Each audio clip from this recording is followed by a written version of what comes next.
The United Nations World Food Program is the winner of the 2020 Nobel Peace Prize. The announcement was made today. The organization won for its efforts in combating hunger and food insecurity in regions facing hardship and conflict. Here's what the chair of the Nobel Committee said earlier. The World Food Programme is the world's largest humanitarian organization addressing hunger and promoting food security. Last year, the WFP provided assistance to close to 1 million people in 88 countries who are victims of acute food insecurity and hunger. For more on this, I want to bring in David Beasley, the executive director of the World Food Program.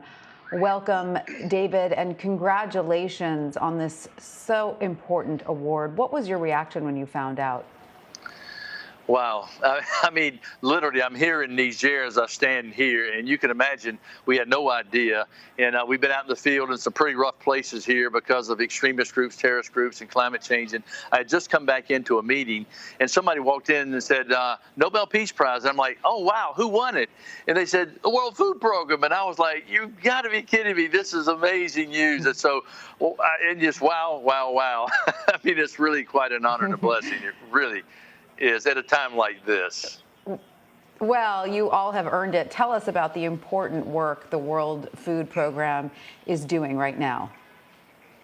Well, that's the thing about it. I mean, we've got 18,000 employees out there any given day putting their lives literally at risk, on the line, every day in war zones, whether Syria or Yemen, and I could just keep going, as well as climate extremes and cyclones and hurricanes. And they do that because they believe in helping people. And that's what life is all about, loving your neighbor, taking care of those who need help.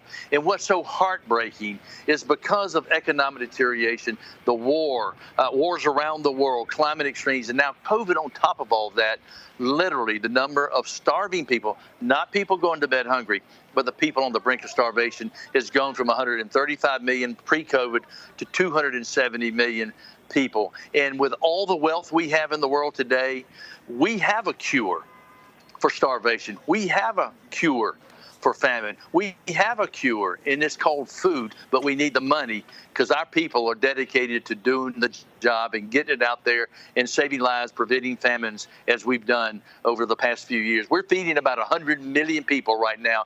Because of COVID, economic deterioration, war, and conflict, we need to step that up. Otherwise, millions upon millions of people are going to die over the next few months because of all these complexities.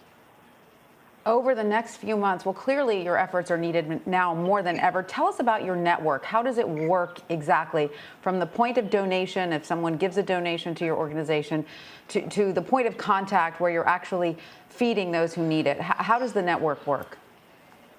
Well, it's a very complex network, as you can imagine. We're in over 80 countries, but also very complex environments. How do you move, metric tons, thousands of tons of food in a war zone like Syria? How does that happen?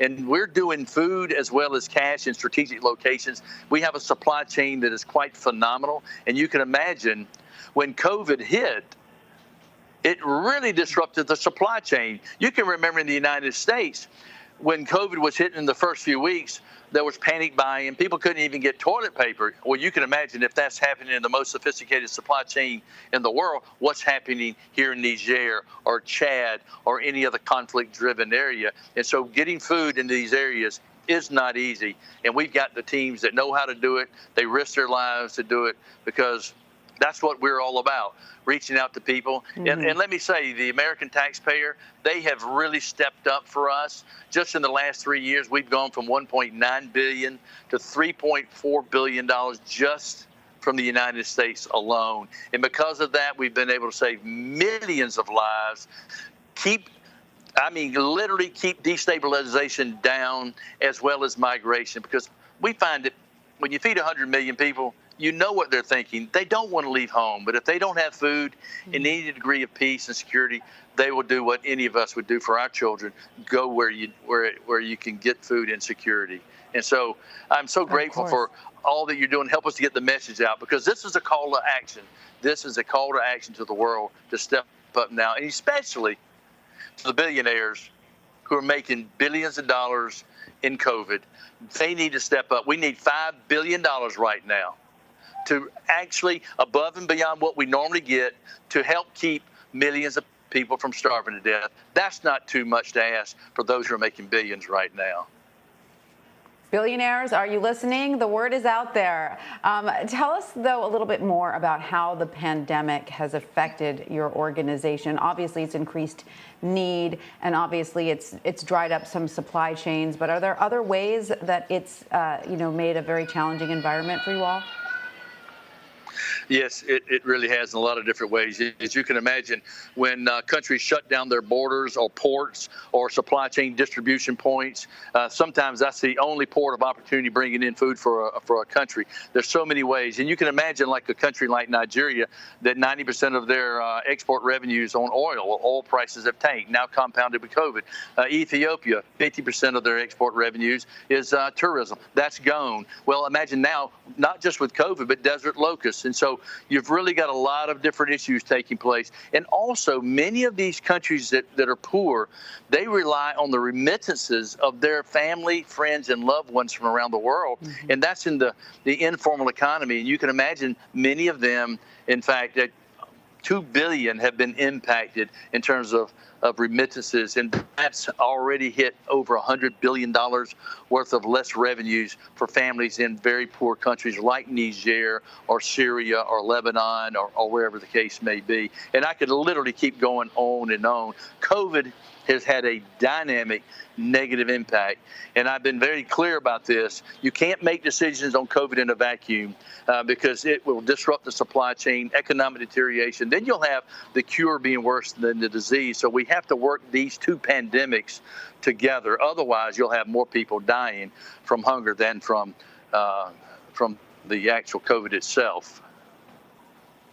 Well, David Beasley, thank you so much for the crucial work you are doing, and thank you for joining us today. And congratulations once again on winning the Nobel Peace Prize. Well, thank you so much, and thank you for helping us get the message out to the world, because it is a call for action now.